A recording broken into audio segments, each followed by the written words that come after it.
We meet today under extraordinary circumstances. We have Best Picture, Best Director, Best Actress, Best Supporting Actor. My sincerest congratulations to you. You must feel awfully good today. Yeah, thank you. Huh? Yeah, all told, I mean, if you just pile it all together, we could probably float a balloon. Yeah. I'm sure of it. I'm sure of it. You want to take him off the table because I'm getting fiercely jealous. Yeah, well, I think, but yeah, it was certainly a nice evening. I was fortunate enough to be there last year, but also we didn't get Best Picture or Director, so I know the feeling of going away empty and the feeling of going away with your hands full. When you were shooting $1 Million Baby, when you were in the midst of it during those 37 days, did it ever occur to you, individually or collectively, that you were making a movie that had the potential to earn 7 Academy Award nominations and that would earn for you 4 Oscars? Did it ever cross your mind, or was it just not? I don't think you think about things. You can't. It's the Academy Awards is a contest, and we're not making movies to enter contests. You know, Right. we're just doing what we like to do. On the one hand, and we're working. It's a job. It's a profession. On the other hand, but to go into it thinking, okay, this ought to be good for an Academy Award or this or that, I don't think it's very productive. So I never do. I don't think you can get that far into it. But did it surprise you, Morgan, the reception to this film? Did you think that it might have that kind of reception? I'm talking about the respect that's been accorded it. I'm not talking about winning Oscars. I'm always mildly surprised if I'm involved with any project that is well received. Even if I'm working with Clint, when we were doing Unforgiven, I came away from that thinking this isn't going to go very far. We were having entirely too much fun. And then I don't know where I was somewhere outside the country when I heard some of the reviewers talking about it's a classic, da da da da da da da. So, oh my goodness, Well, as a member of the audience, as somebody who just sits there and watches the film, let me tell you, I think you guys have earned every ounce of the glory that you've received. Congratulations to you. Thank you. When you're young, you're reckless. Then you get very conservative. Then you get reckless again. In which phase does $1 Million Baby belong? It's I'm not I'm just doing what feels right. I don't think too much about it. One thing I've been blessed with is not the ability to think too much about it. So I just kind of move with the thing. I like what I like, and I don't sit there and say, now why do I like it? I just like it. And you read a book, you like it. I read Mystic River as a synopsis of a book that was forthcoming by Dennis Lane. I said, I like this story. I like this story. I got to get this book. And I read it in 2 sittings. It was great. And so I just liked it. I said, I want to do this. And that's as simple as it gets. Did you work with Haggis at all on the screenplay? A little bit. We talked briefly. I hadn't met him, but we did sit down and have a meeting. He was, I told him I liked the screenplay. And he said, well, whatever you want to do. What do you want to do to it? Do you want to do a rewrite thing? I said, yeah. I don't think I want to do a rewrite. Have you ever had an experience on any other film where it was all white pages? No pink, no yellow, no blue, no fifth revisions, no... Ever? Yeah, once. With Clint? Killings, yeah, with Clint. Of course, Yeah. but I mean with any other director. No. Doesn't exist, does it? Doesn't exist. No. I've gotten all the way to No. Marigold, and then after Marigold, I think you go back to white. Yeah. Well, I change things as we go, and I'm as things start evolving, as you watch the actors start bringing their elements to the story, you all of a sudden think, hey, that's great. I like the way she does this, or I like the way he does that, and the way he says this. And pretty soon, so it's never just a architectural blueprint drawn to a certain scale. It's always got a little bit of free form to it. And so you're always molding it a little bit, and that's just the way I shoot. I shoot much more improvisational than a lot of people think. That's what I was going to say. You definitely felt that freedom to there was something in. Really Yeah. to improvise? Yeah. Well, you're not in a box, you know. If you that's what felt the I'm saying. instinct You to say something. Characters do the same thing to actors that they do to writers sometimes, you know. They'll step out and just take their own way. Yeah. And it's always been my experience, the great director sees that and allows that, you know. I've had him tell me, look, just stick to the script, will you? And I just shut down, you know. Yeah. It's like, I remember that scene when I jump up on Clint. I just did it. The moment I just did it. And he was great. That line that he said right after, he was right there with it. Hilary, you're an ingenue. Yes. So I'm going to add, if I may, I'm going to ask you a couple of questions about Please. yourself. What got you to Los Angeles? Acting. My mom was at a crossroads in her life, and I had been acting from the age of 9. I was doing school plays, and my mom knew that I really wanted to do it, and she said, let's go to Los Angeles. Let's go to Hollywood, is actually what she said. Really? Yeah. She said, that's where we need to go in order for you to do this. How'd you get there? We drove down to Hollywood in this car, Delta Oldsmobile Supreme, I think is what it's called. And How much money do you have in your pocket? $75, $75.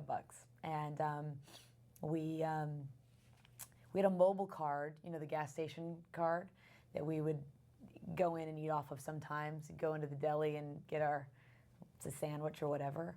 But for the most part, we stretched that $75 for all it was worth, sharing Grand Slam Denny's breakfasts and things like that. It was great. It was great. You know, I think somewhere in my 15th year and living my dream. I was going to live this dream.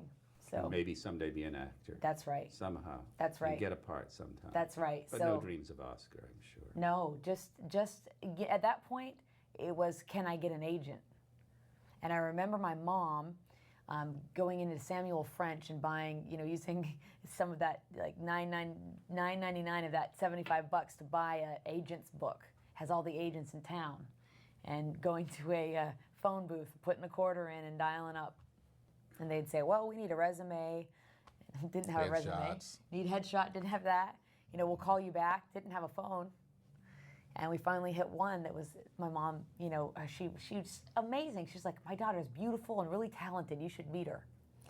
And I remember going into Harry Gold, that was the agency, and they had me read a McDonald's commercial, and they signed me, just like that. just like that. If that's not fate, I mean, what's that? What made you feel that you had inside you something that would enable you to inhabit Maggie's body and her soul?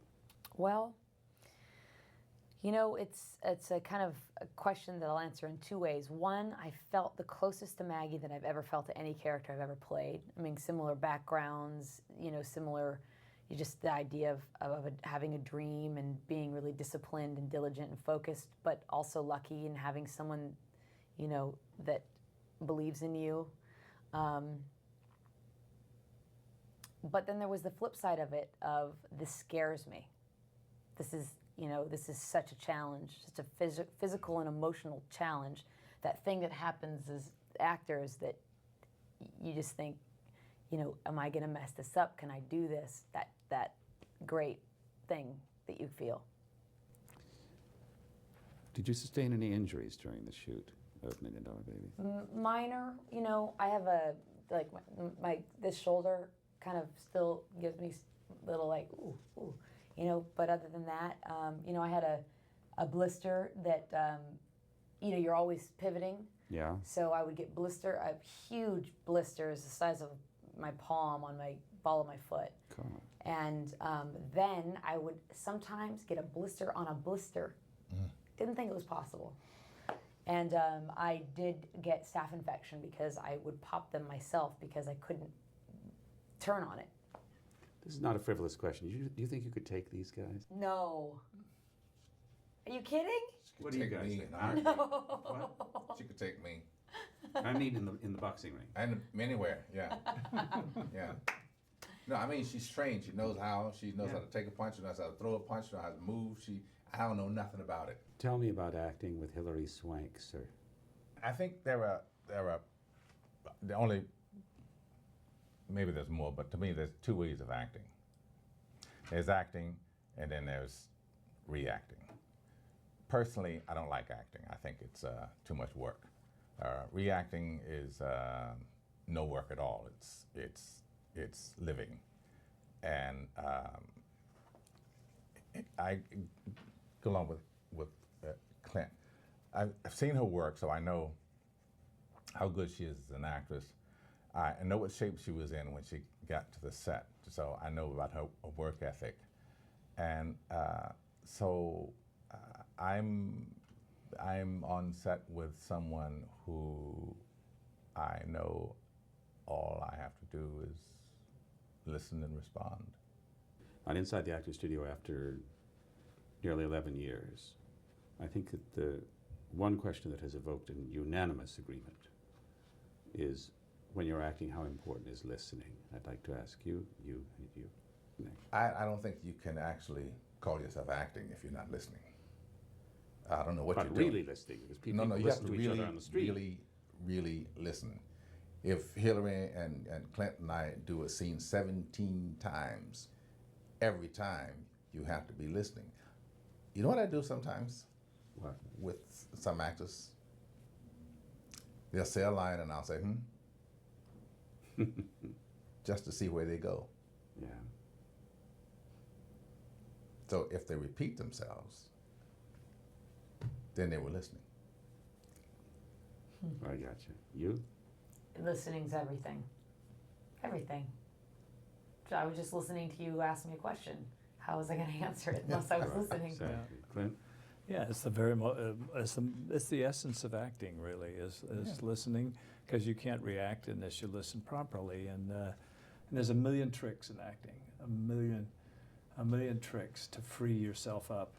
But listening intently is probably the easiest one, because if you sit down and a run through and you start really absorbing what's going on, you can't be bad.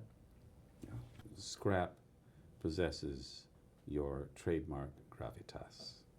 We talked about it when you were on Inside the Actors Studio. It's a gift. You have to be born with that. And you are. People talk all the time about how Morgan can do everything while he apparently is doing nothing. And that's a gift. That can't be learned or taught.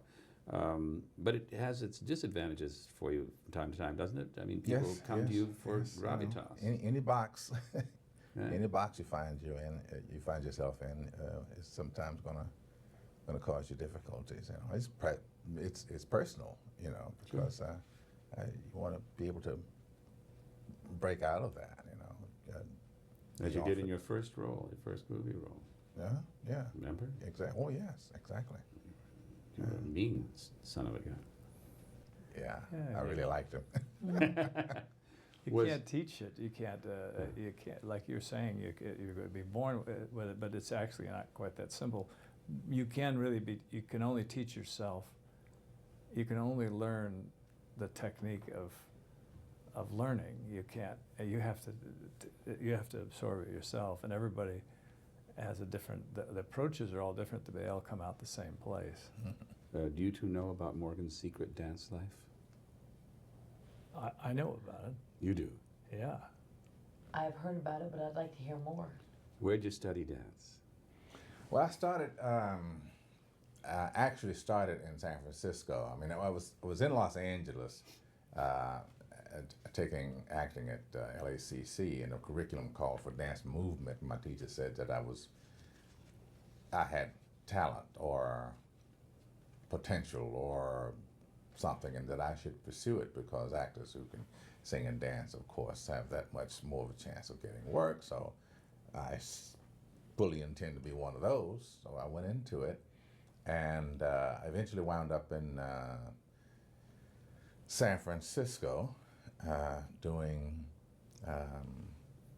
repertory theater. We did all musicals. Yeah. And I got deeper and deeper into dance, and then I started taking it as a professional. So I took ballet and jazz and tap dance. With whom did you study jazz? I actually wound up in New York with mathematics. great dancer, great teacher. Wonderful dancer, and a great instructor. I mean, he was just like kind of like meeting Clint. He was the niche that I needed to really get into dance. And you because- danced, didn't you, in the World's Fair in New York? Yeah, I danced at World's Fair and did a lot of those little, what we call them, like presentations. You go off to Brooklyn somewhere into a school, and someone has a recital to do. They Yeah. hire you. What specific dance was it? Like, Well, we did a lot of folk dance stuff. We did a lot of modern dance stuff. I never had to. I was never really a dancer. I was always an actor who could move well. Morgan, you've called yourself an intuitive actor. Can you explain how Scrap evolved? Was what Haggis gave you in the script sufficient, or do you look elsewhere to find your character? Maybe it depends more on the script than I do anything else except costume. But yeah, I just lift character right off the page most of the time. The only reason I have to do anything different is if I'm playing someone and you recognize, you know, if they're living or have lived recently enough, then you have to do the research to get the mannerisms and all that. Otherwise, I just depend on the writer. What actors on stage, on screen, have taught you the most? One or Which two actors? have taught you the most watching them that you like to watch?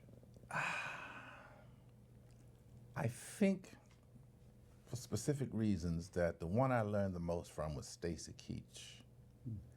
And the reason for that is that my first professional job was with Stacy, and I'd gone through all of this classes and scene study, et cetera, et cetera, et cetera, and it was just seemed so difficult. And then I started working on this play, doing a play with Stacy and Vivica, and just watching how, why they're not, you know, they're just doing the material here.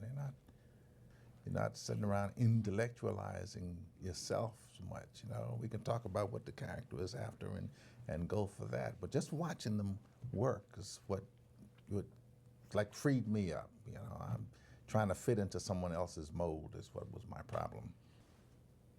Clint is famous for the way he begins and ends each take. Tell me how you feel about that. Hilary, let me hear from you, and then I think it's great. I think before I started working with Clint, I heard that, you know, I hear the reason why he does that is because, you know, he started in Westerns, and to say action, you spook the horse.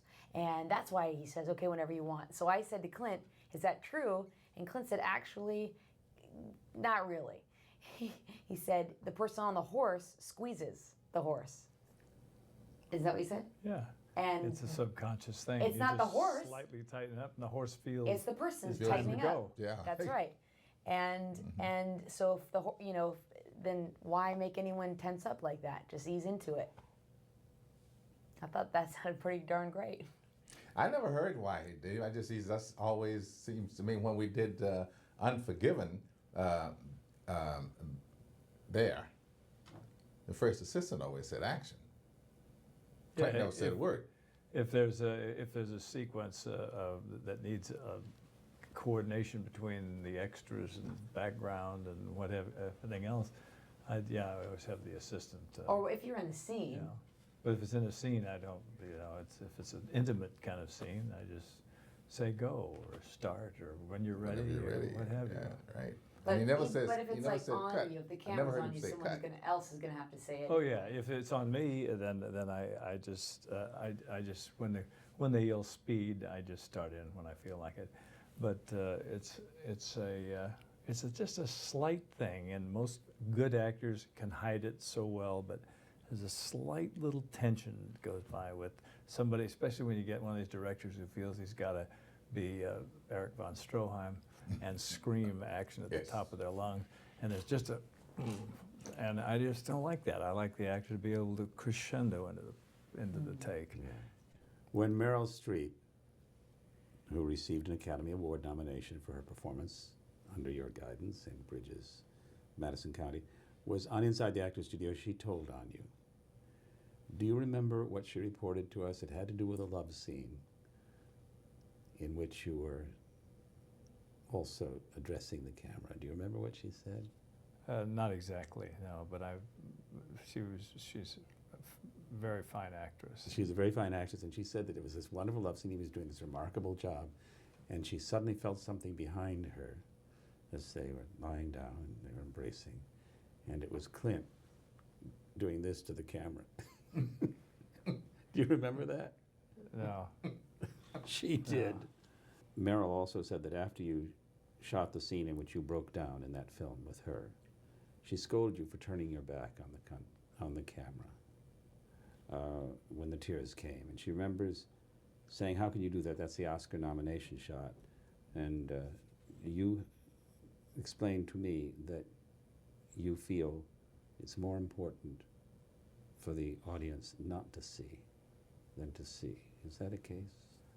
The audience will feel with you. They feel the emotions if they're properly motivated, and you don't have to necessarily stick your face right in the lens and say, "Look at me, I'm crying, I'm Margaret O'Brien, I'm 10 years old," or something like that. It's you don't have to do that. I'm only making fun, not making fun of Margaret O'Brien. She was a brilliant child actress, but that's the way they hired her, because her ability to cry on cue. Anybody can cry in a scene. All you have to do is think of something unpleasant enough in your life. But it's the thing is what they don't see a lot of times, and I do that in lighting. I don't have people lit all the time, because sometimes it's what you don't see that stirs the imagination more than teases the imagination. Yeah. Was Scrap's voiceover narration in the screenplay from the beginning, I'll ask you?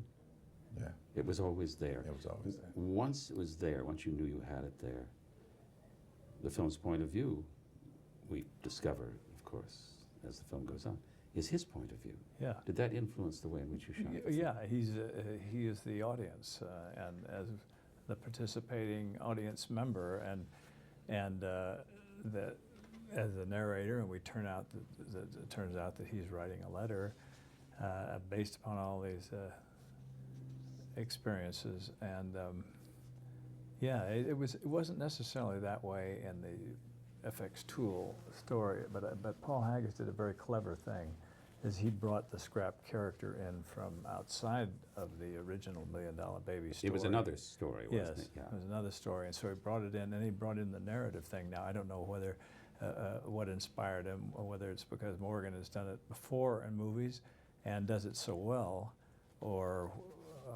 because he is gifted with a wonderful sounding voice. This film is full of startling revelations. It is the most deceptive film because it seems to be going its merry way, and then it turns another corner, turns another corner. I love motion pictures where you can't outguess the movie, but one of the most startling revelations in it occurs in the last 60 seconds when we discover why Scrap has been narrating the film. Not only that, but he's never been talking to us in the audience. He's talking to somebody else. I'll leave it to the person viewing this DVD to understand who he's talking to. But I think that's, no, I won't say genius, I'm not allowed. That's too much. It's genius. Mm-hmm. I would just like to say to you, Clint, that terminology of this film, that's a knockout.